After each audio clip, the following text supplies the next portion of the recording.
네, 안녕하십니까. 오토다이어리 오종훈입니다. 오늘은 7세대 아반떼 타고 시승을 진행해 볼까 합니다. 프로젝트명 CN7으로 불리는 7세대 아반떼입니다. 자, 3세대 신형 플랫폼을 적용을 했고요. 디자인이 크게 바뀌었습니다. 패러메트릭 다이나믹스를 테마로 강렬한 인상을 주는 미래지향적인 디자인을 적용을 하고 있습니다. 삼각대로 불렸던 이전 디자인에서 좀 더 세련되고 날카로워진 모습을 보여주고 있는데요. 디자인 방식이 전통적인 드로잉이나 스케치 방식에서 벗어나서 데이터나 수식을 기반으로 기하학적인 디지털 알고리즘을 개발해서 디자인에 적용을 했다고 하는데요. 한눈에 봐도 이 차가 좀 기하학적인 패턴들을 많이 적용을 하고 있다. 종이를 접어놓은 듯한 세련되고 날카로운 모습들이 군데군데 눈에 띄죠. 상당히 진보적인 디자인을 적용한 7세대 아반떼라고 할 수 있을 듯 합니다. 차체의 길이와 너비 그리고 휠베이스를 좀 더 확장을 시켜서 실내 공간을 좀 더 넓게 확보하면 물론이고 주행 안정성에도 긍정적인 영향을 미칠 수 있도록 배려하고 있습니다. 차체의 높이도 20mm 낮췄죠. 무게중심이 그만큼 더 낮아지는 효과가 있어서 좀 더 안정된 주행 안정감을 맛볼 수 있지 않을까 싶습니다. 판매 가격은 1,531만원 서부터 시작을 하는데요. 오늘 시승하는 최고 트림 인스피레이션은 2,392만원 서부터 시작을 합니다. 7세대 신형 아반떼 타고 오늘 시승을 진행하겠습니다. 여러분 좋아요 구독하기 꼭 부탁드립니다. 함께 하시죠. 네, 운전석입니다. 스티어링을 한번 보죠. 하나, 둘, 2.5회전, 정확하게 2.5회전 합니다. 딱 좋은 정도의 조향비 아닐까 싶으네요. 그렇게 큰 차가 아니니까 굳이 3회전까지 할 필요는 없겠죠. 자, 스티어링 휠에 여러 가지 버튼들이 들어와 있는데요. 왼쪽에 음성인식 먼저 보죠. 네, 말씀하세요. 오늘의 뉴스. 연합뉴스에 이 시각 주요 뉴스 알려줄게요. 네, 말씀하세요. 내비게이션 목적지 설정. 목적지를 말씀하세요. 킨텍스. 15개의 검색 결과가 있습니다. 몇 번째 항목? 네, 말씀하세요. 엉따. 운전석 열선 시트를 켭니다. 네, 이제 엉따, 엉덩이 따뜻하게 해줘. 뭐 이런 얘기까지 알아듣는다라는 얘기죠. 내비게이션 연결이 되고요. 주행정보, 주유후 정보도 있네요. 스마트 센스, 주행보조 시스템도 이렇게 활성화시켜서 보일 수가 있고요. 계기판과 센터페시아 모니터를 합쳤죠.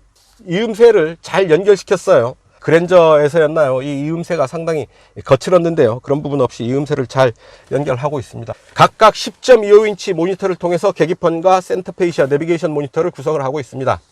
비행기의 조종석에 앉은 그런 느낌이네요.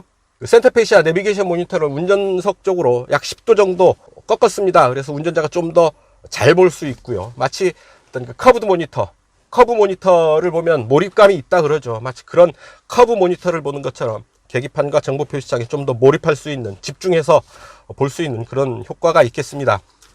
자, 뭐가 있을지요? 이렇게 지도, 탐색 경로, 전화, 블루링크 서비스 있죠. 안드로이드 오토와 애플 카플레이 모두 적용을 하게 되어 있네요. 이전 세대에서는 애플 카플레이가 안 됐던 걸로 알고 있었는데요. 이제는 애플 카플레이까지 적용을 하고 있습니다. 발렛 모드도 할 수가 있습니다. 발렛 모드를 하게 되면 이런 그 차에 적용되어 있던 개인정보들을 볼 수 없게 이제 막아주는 그런 역할을 하죠. 그리고 차의 위치가 어디에 있는지도 스마트폰을 통해서 확인을 할 수가 있게 됩니다. 카투홈 서비스 들어와 있고, 현대 카페이 들어와 있는 거죠. 이제 소렌토에서 기아 페이가 있었고요. 다음에 제네시스 G80에서도 이런 카페이 시스템 적용되어 있었죠. 이제 현대차에도 본격적으로 현대 카페이 적용을 하고 있습니다. 차에 앉은 채로 뭐 스마트폰 결제를 이 화면을 통해서 한다고 생각하시면 될 겁니다. 주행 편의 시스템, 고속도로 주행 보조, 고속도로 주행 속도 자동 조절, 경고 시점, 경고 음량, 운전자 경고, 전방 차량 출발 알림도 있습니다. 전방 안전, 충돌 방지 보조 있고요. 차로 안전, 차로 이탈 방지 보조, 차로 이탈 경고 있는 거죠. 조향이 개입한다 라는 얘기고요. 후측방 안전도 있어서 안전 하차 보조, 차에서 내릴 때 뒤에서 다른 차나 뭐 보행자가 다가온다면 이를 알려주는 거죠. 경고해 주는 겁니다. 그리고 주차 안전, 후진할 때 이제 충돌 위험이 있을 때 경고해 주는 거고요. 이렇게 아주 많은 주행 보조 시스템들이 있죠. 공조, 라이트에 하이빔 보조도 있고 헤드램프 에스코트가 있고 실내 무드 조명이 있죠. 실내 무드 조명 설정을 드라이브 모드와 연동해서 할 수 있고, 주행 모드를 바뀌면 이 실내 무드 등이 바뀐다라는 얘기죠. 모두 64개 컬러 중에서 선택을 할 수 있다라고 합니다. 네, 이런 부분들 다 운전자의 취향대로 선택을 해서 세팅을 할 수가 있다는 얘기죠. 중요한 것은 운전자가 그런 기능 하나하나들을 제대로 이해하고 있어야 이 차의 세팅, 나에 맞게 세팅을 더 잘할 수가 있겠죠. 공조 스위치들 들어와 있고, 그 밑에 두 개의 USB 포트, 12V 전원 소켓, 그리고 핸드폰 무선 충전 장치도 들어와 있습니다. 상당히 준중형 세단치고는 많은 편의 장치들이 들어와 있다라는 거고요. 그리고 무단 변속기죠. 8단에 대응하는 무단 변속기를 적용을 하고 있고요. 부드럽고 효율적으로 가속을 관리할 수가 있겠죠. 운전석과 조수석 사이에 이렇게 마치 경계를 만들어 놓은 것처럼 손잡이로도 사용을 할 수는 있긴 하겠는데, 뭐 세단이니까 그렇게 거칠게 운전할 필요는 없겠죠. 좀 더 운전석 공간을 확실하게 보여주도록 경계를 설정한다는 의미가 있었을까요? 조수석과 사이를 가르는 분명한 경계선을 이렇게 설정하고 있습니다. 여기 두 개의 모니터를 이어서 붙인 이런 그 정보 표시창들, 그리고 센터 페이시아 이 부분, 변속 레버까지 이어지는 이 부분이 온전히 조정석 공간이구나 하는 것을 이 부분이 있어서 좀 더 확실하게 알 수 있는 것 같습니다. 운전석 이 정도 살펴보시고요. 뒷좌석 잠깐 가시죠. 네, 뒷좌석입니다. 제가 앉았던 그대로 두고 뒷좌석에 앉았는데요. 무릎 2개 들어가죠. 충분히 들어갑니다. 편안한 자세를 취할 수 있고요. 운전석보다 많이 뒷좌석이 높은 느낌이 있어서 시야의 제한은 어느 정도 있지만 아주 꽉 막힌 느낌이 아닙니다. 앞좌석은 낮게, 뒷좌석은 높게 배치하고 있다라는 얘기죠. 자, 이렇게 원버튼으로 내려가지 않죠. 버튼을 누르고 있는 동안만 차창은 내려가고요. 이 정도 남겨놓고 차창은 닫힙니다. 그렇고요. 2단계로 뒷좌석 열선을 조절할 수 있는 열선 버튼이 들어와 있습니다. 뒷좌석에도 열선 시트가 들어온다라는 얘기가 될 테고요.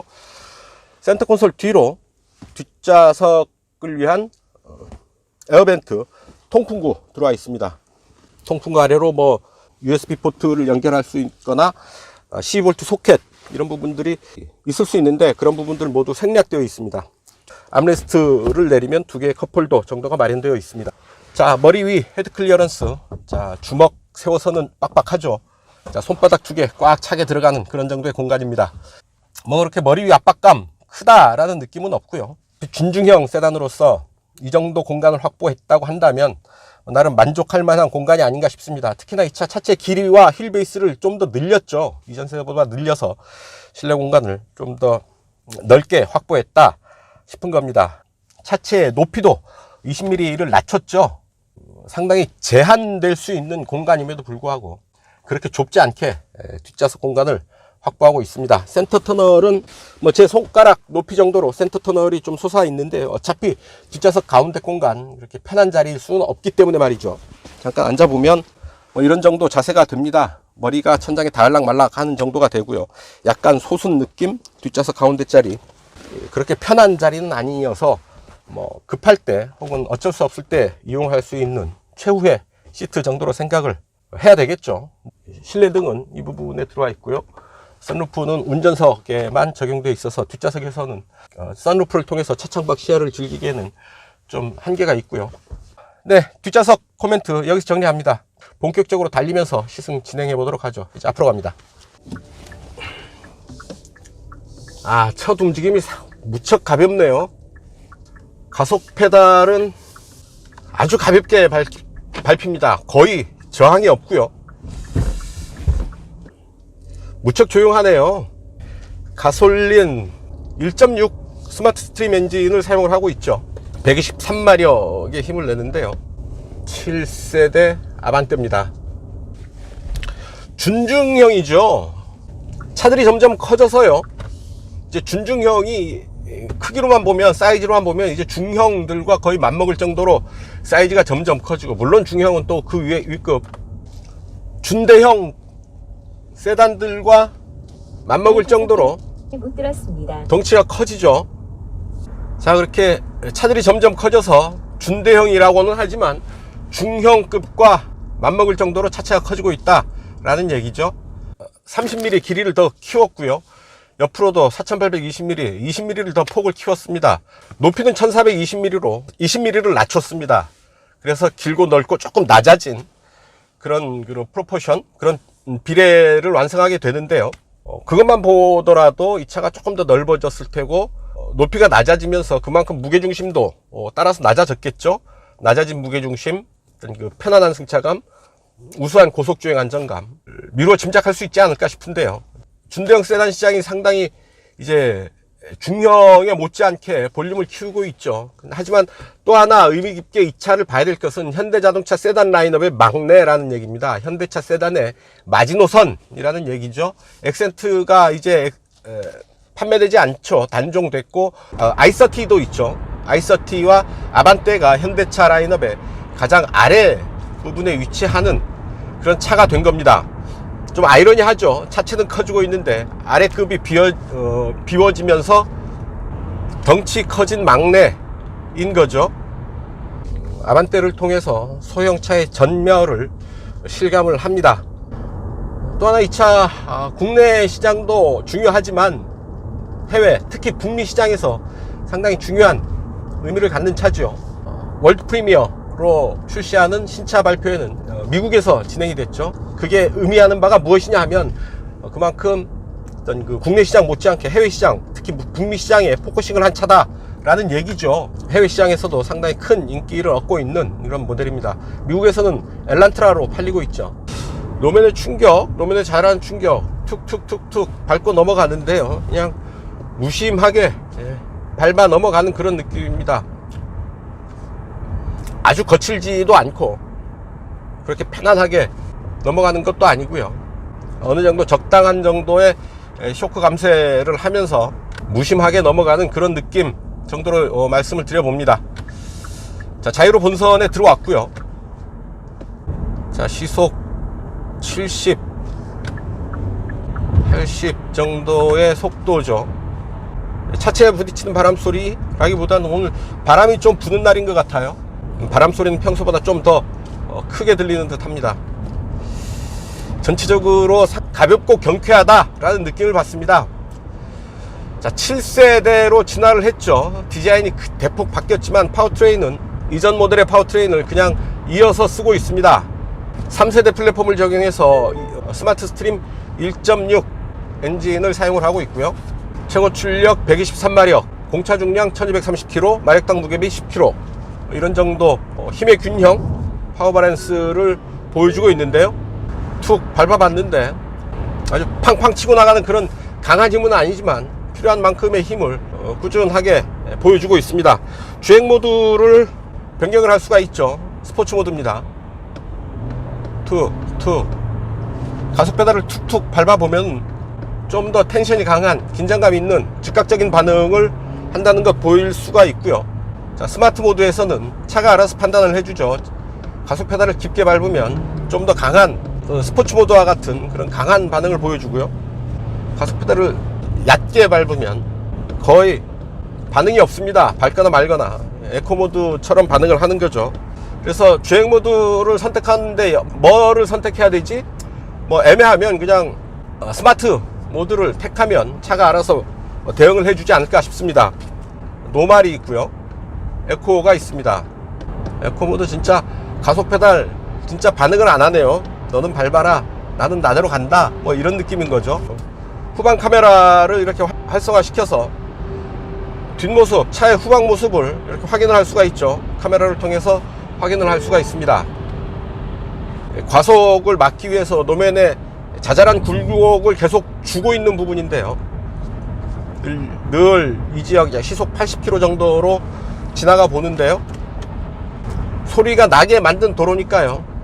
소리가 나는 건 당연할 테고 있는 그대로의 소리가 실내로 들어옵니다. 하지만 노면 잡소리나 다른 기타의 소리가 실내로 들어오는 것은 거의 느끼기 힘든데요. 자, 자연스럽게 이제 새로 포장한 도로 위로 올라섰는데요. 아, 오늘 날 잘못 잡았어요. 바람이 제법 불어서요. 바람 소리가 어느 정도 들어오는데요. 자, 어쨌든 무단 변속기를 적용을 하고 있죠. 수동 변속은 8단으로 대응을 하고요. 시속 100km에서 약 1800 보이는데요. 1800rpm. 아무래도 배기량 한계가 있어서 그런가요? 에코 모드로 봐도 시속 100에서 약 1800을 보이고 있는 거죠. 7 6 5 4 3단으로는 내려가지 않고요. 4단 4400 정도까지 RPM을 쓸 수가 있습니다. 그러니까 8단 1800에서부터 4단 4400까지 RPM을 쓸 수 있다라는 얘기인데요. 나름 운전자가 선택할 수 있는 폭이 넓죠. 4, 5, 6, 7, 8단에서 시속 100km를 커버한다라는 얘기입니다. 자, 가속 페달을 꾹 밟으면 마지막 순간에 킥다운 버튼이 밟혀지죠. 마지막 저항점을 넘어서면 좀 더 강한 가속감을 느낄 수 있겠다라는 얘기고요. 속도가 올라가면서 바람 소리도 함께 커지는데요. 엔진 소리가 죽지 않습니다. 같이 살아 있고요. 엔진 소리는 잘 만들어 놨네요. 참 듣기 좋게 들리는 엔진 사운드입니다. 현대차가 자랑하는 스마트 센스 한번 체크를 해 보겠습니다. 스티어링 휠을 놨고요. 앞에 차가 가고 있습니다. 다시 왼쪽으로 돌아 나가죠. 아주 잘 보는데요.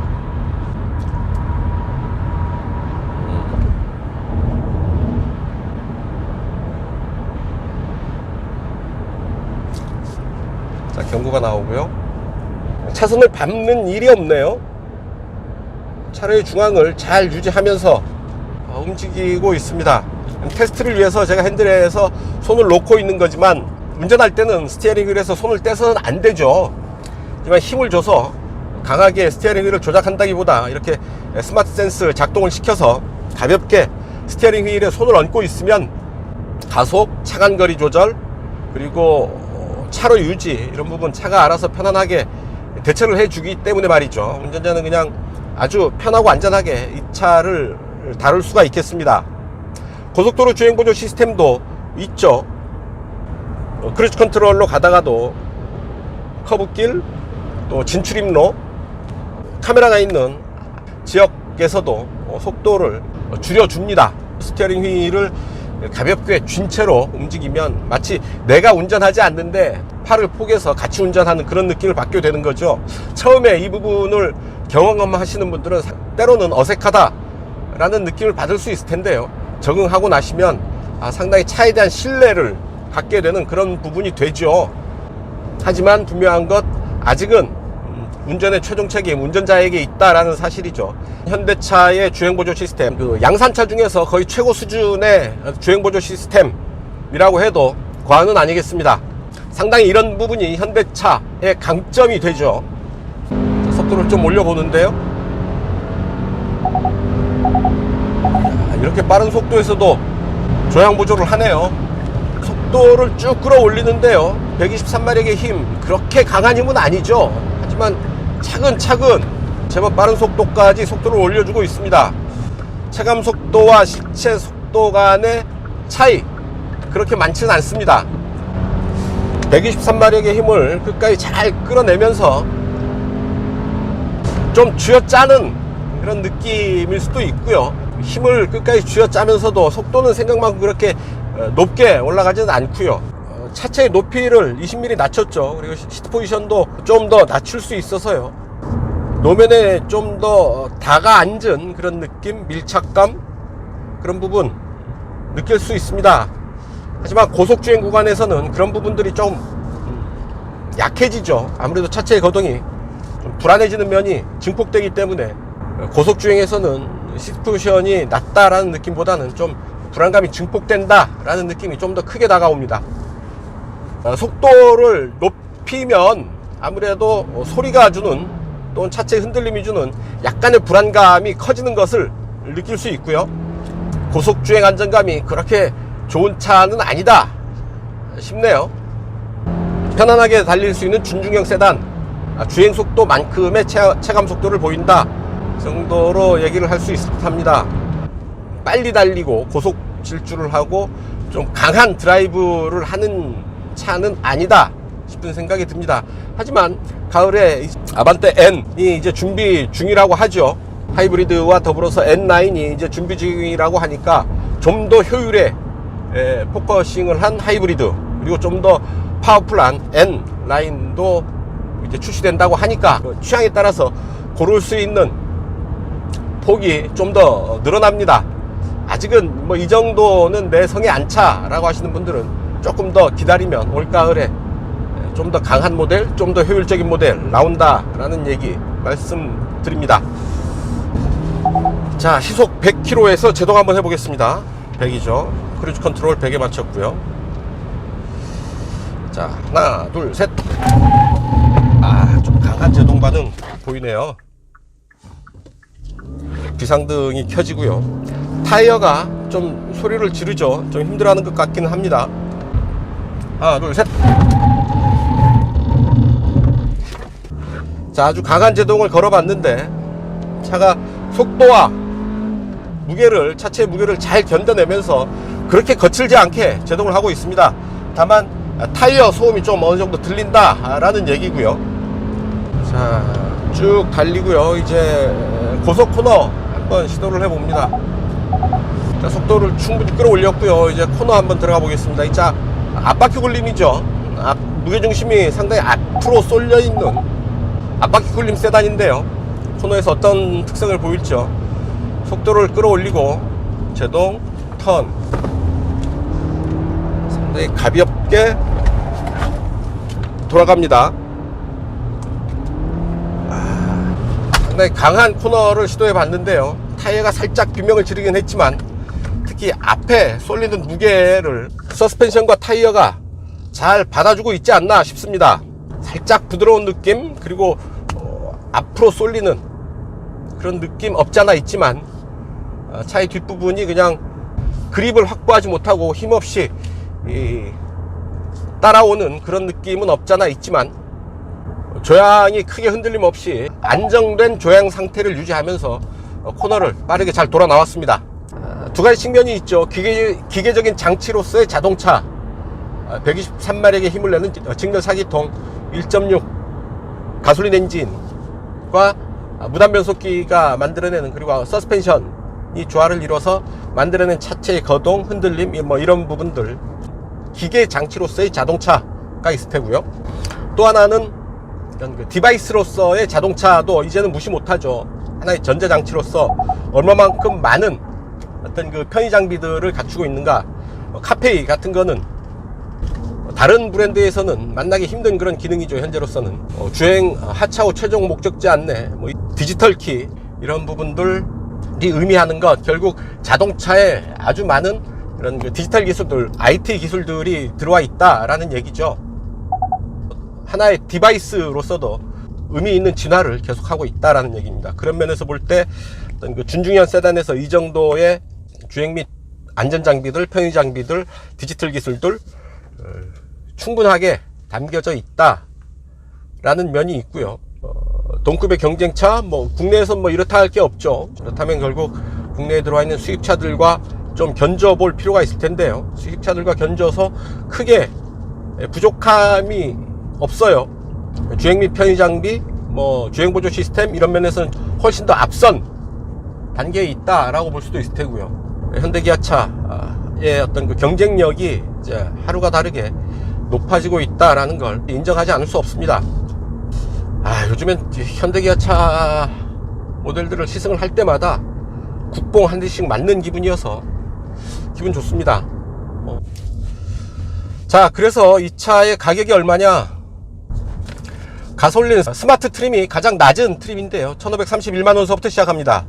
그 위에 모던, 그리고 최고 트림 인스피레이션이 있는데요. 인스피레이션의 가격은 2392만원입니다. 인스피레이션 트림에는 거의 모든 부분들이 기본 적용되어 있고요. 선루프와 17인치 타이어 정도를 옵션으로 추가 선택할 수 있습니다. 아반떼 최고 트림을 풀옵션으로 하게 된다면 약 2,500만원 전후가 되지 않을까 싶습니다.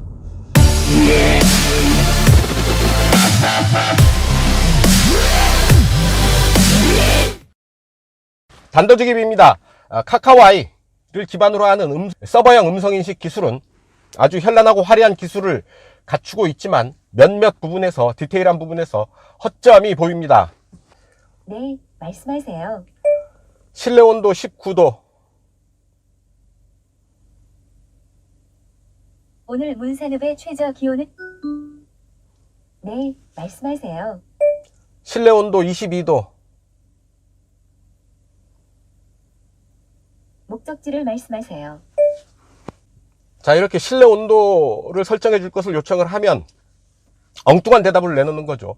인식하지 모르면 잘 모르겠습니다, 무슨 말인지 모르겠습니다 라고 답하는 게 맞겠죠. 하지만 내비게이션 목적지를 입력하라고 한다든지 차가 있는 인근 지역의 날씨를 알려준다든지 하는 것은 마치 알아듣는 척 거짓 대답을 하고 있는 거죠. 이제 엉따 같은 좀 더 재미있고 그렇게 현란한 기술을 자랑하는 것도 좋지만 그것보다 더 중요한 것은 실생활 속에서 요청할 수 있는 여러 가지 실질적인 기능들에 대해서 보강을 해야 될 필요가 있다라는 얘기입니다. 현란한 기술을 자랑하기보다 기본기에 좀 더 충실할 필요가 있다라는 얘기죠. 카카오 아이를 기반으로 하는 음성인식 기술은 디테일한 부분들을 많이 보강해야 될 필요가 있어 보입니다. 자, 이 부분요, 굳이 이 아무 의미 없는 이 부분을 만들어 놨네요. 자, 계기판의 좌측에 있는 또 하나의 모니터처럼 보이는 부분, 굳이 이 부분을 왜 만들어 놨는지 모르겠습니다. 물론 어떤 그 전체적인 연결성을 주기 위해서 계기판처럼 보이게 뭐 하나 그려놓고 있는데요. 아, 이건 없는 게 나을 뻔했습니다.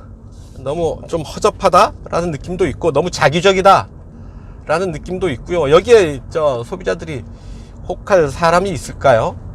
차라리 어떤 기능을 더 집어 넣던지요, 모니터 하나를 더 넣어서. 하지만 그러기엔 아무래도 원가 부담이 있었다고 한다면 전체적인 디자인 조정을 해서 이쪽 부분, 이쪽 계기판 왼쪽에 있는 모니터처럼 보이는 패널은 그냥 빼는 게 낫겠습니다. 너무 자기적입니다.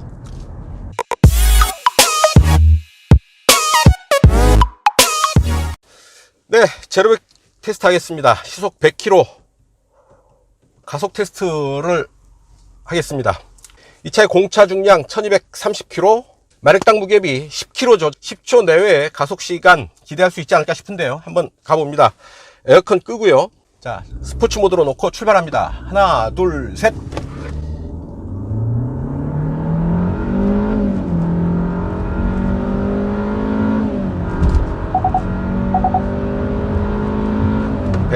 자, 출발합니다. 하나, 둘, 셋. 처음에 살짝 주저하는, 멈칫하는 그런 단계가 있네요.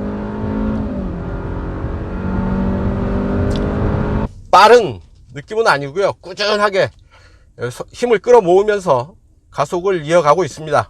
이 차의 성격이 잘 드러나는 그런 가속 반응이 아닐까 싶습니다. 상당히 무난한 준중형 세단이다 싶은 거죠. 강하게 몰아붙이는데도 아랑곳하지 않고 그냥 편안하게 달리는 그런 느낌입니다. 자, 이렇게 시속 100km 테스트를 해봤고요. GPS 계측기를 통해서 측정해본 이 차의 제로백 테스트 데이터 함께 보시겠습니다. 함께 보시죠.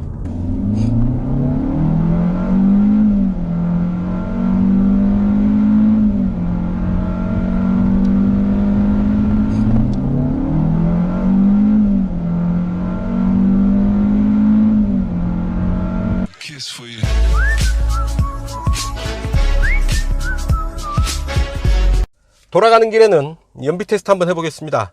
자, 17인치 타이어를 적용을 했을 때 공인복합 연비는 14.5km/L가 됩니다. 자, 다시 세팅을 하고 이제 출발합니다. 주행 모드는 에코 모드로 가죠.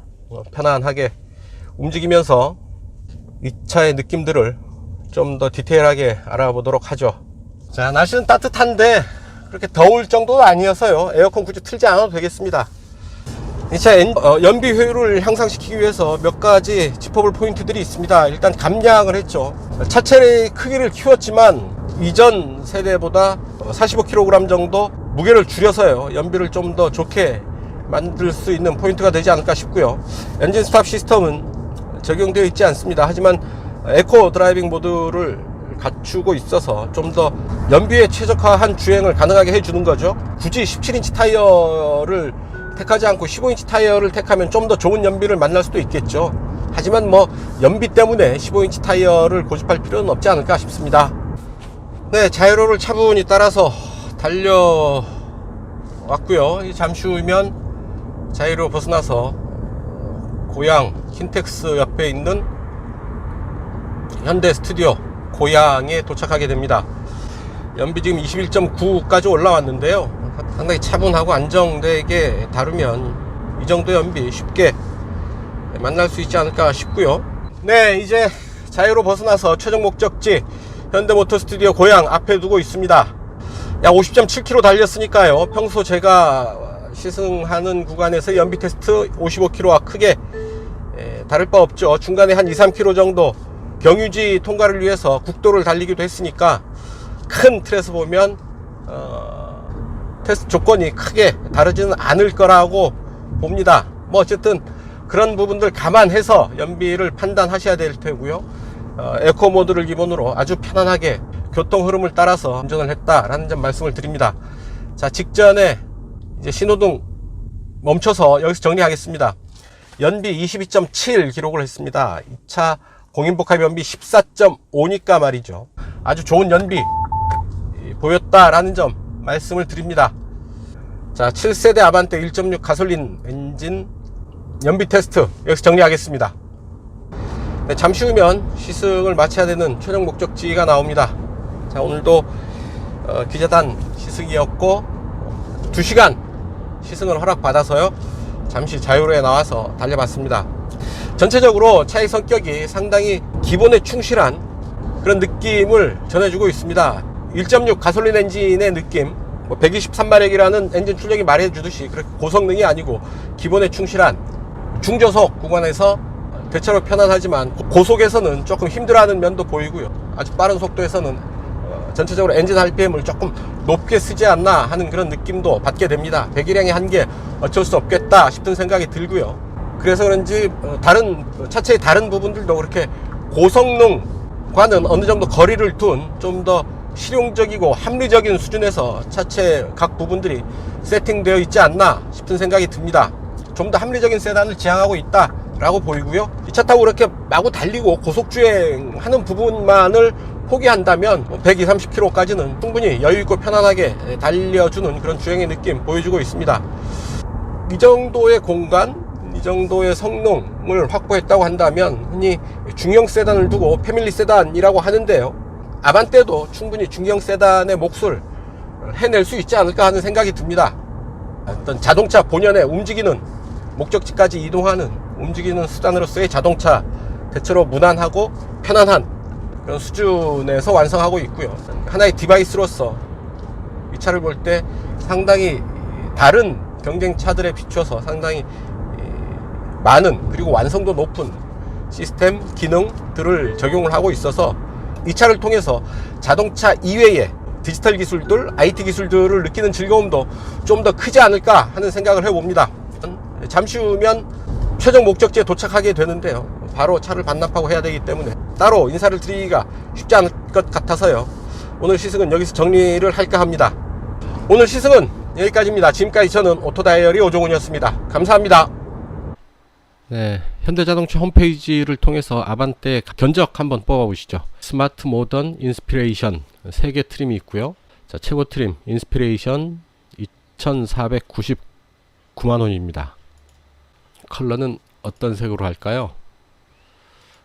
이 컬러 적용이 그때 바로바로 안 되게 돼 있네요. 홈페이지 뭐 이래 좀 신경 좀 쓰지. 버디 컬러와 인테리어 컬러를 적용을 하고요. 이제 옵션 품목을 선택을 하게 되는데, 옵션 선택하기 전에 기본 품목부터 한번 쭉 살펴보실까요? 스마트 스트림 가솔린 1.6 엔진이 들어가고요. 디스크 브레이크, 스마트 스트림 IVT, 그러니까 무단 변속기입니다. 그리고 통합 주행 모드가 들어갑니다. 지능형 안전 기술로 하이빔 보조, 전방 차량 출발 알림, 전방 충돌 방지 보조, 전방 충돌 경고, 차로 유지 보조, 차로 이탈 방지 보조, 차로 이탈 경고, 운전자 주의 경고, 후측방 충돌 방지 보조, 후방 교차 충돌 방지 보조, 스마트 크루즈 컨트롤, 고속도로 주행 보조, 후방 주차 충돌 방지 보조, 안전 하차 경고, 내비게이션 기반의 스마트 크루즈 컨트롤 등이 들어가고요. 안전과 관련해서는 6개 에어백 시스템, 세이프티 언락, 타이어 응급 처치 키트가 들어갑니다. 스페어 타이어는 없다는 얘기죠. 익스테리어에 다크크롬 라디에이터 그릴, LED 주간주행 등, 열선과 전동 조절, LED 방향지시 등이 포함된 아웃사이드 미러 전동 접이, 도어 포켓 라이팅, LED 보조 제동 등, 크롬 벨트라인 몰딩, 16인치 알로이 휠, 앤 타이어, 에어로 타입 와이퍼, LED 헤드램프, LED 리어 컨비네이션 램프, 내장에는 선바이저가 올 룸 램프, 가죽 스티어링 휠 앤 변속기 노브, 인조 가죽 도어 센터 트림, 선바이저 조명, 파노라마 디스플레이, 주행 모드 연동 앰비언트 모드 램프, 시트는 뒷좌석 높이 조절 헤드레스트, 앞좌석 열선 시트, 운전석 통풍 시트, 가죽 시트, 동승석 통풍 시트, 운전석 10웨이 전동 시트, 운전석 자세 메모리 시스템, 동승석 시트 포켓, 뭐 이런 것까지. 뒷좌석 열선 시트, 뒷좌석 암레스트, 뒷좌석 6대4 폴딩, 편의장비 아주 많습니다. 파워윈도, 마이크로 에어 필터, 수동식 틸트 앤 텔레스코픽 스티어링 휠 리모컨, 중앙 집중식 도어 잠금 장치, USB 포트, 후방 주차 거리 경고, 뭐 아이오닉 하이브리드 사진을 갖다 놨어요. 크루즈 컨트롤, 오토라이트 컨트롤, 후석 승객 알림, 열선 스티어링 휠, 버튼 시동 스마트 키, 웰컴 시스템, 스마트 트렁크, 듀얼 플로터 에어컨, 공기청정 시스템, 오토 디포그, 전동식 파킹 브레이크, 주차 거리 경고, 뒷좌석 에어벤트, 운전석 파워 세이프티 윈도우, USB 포트, 하이패스 시스템, ECM 룸미러, 아이고, 후방 모니터, 운전석 공조 연동 자동 제어, 스마트폰 무선 충전, 현대 디지털 키 등이 기본 적용되는 겁니다. 아주 많죠. 멀티미디어, 10.25인치 내비게이션, 블루링크 폰 프로젝션, 블루투스 핸즈프리, 현대 카페이, 발렛 모드가 가능한 10.25인치 내비게이션 모니터입니다. 내비게이션 무선 업데이트 가능하고요. 보스 프리미엄 사운드 오디오 시스템, 모두 8개의 스피커가 포함이 되네요. 기본 품목들을 알아봤고요. 최고 트림, 인스피레이션 트림에서 선택할 수 있는 옵션은 2개가 있네요. 선루프와 17인치 알로이 휠 앤 타이어, 45만원과 30만원이 추가됩니다. 그리고 트윅스 옵션을 또 추가할 수가 있겠죠. 현대차의 커스터마이징 프로그램이죠. 1, 2열 방호 시트 커버, 오염 방지 시트 커버죠. 트윅스 펫 아이소픽스 카시트, 강아지를 위한 아이소픽스 카시트까지 나오는군요. 트윅스 옵션을 제외했을 때 아반떼 최고 트림의 풀옵션 가격은 2,574만원이 되겠습니다. 자, 개별 소비세 1.5%를 적용한 경우죠. 2,574만원. 이런 내용들이 들어가 있다라는 얘기고요. 평균 연비 14.9km/L로 나오네요. 탁송료 22만 5천원을 더해서 출고할 때까지에 납부해야 되는 가격 2,596만 5천원을 내시면 아반떼 인스피레이션 트림의 풀옵션 차량을 사실 수가 있는 겁니다.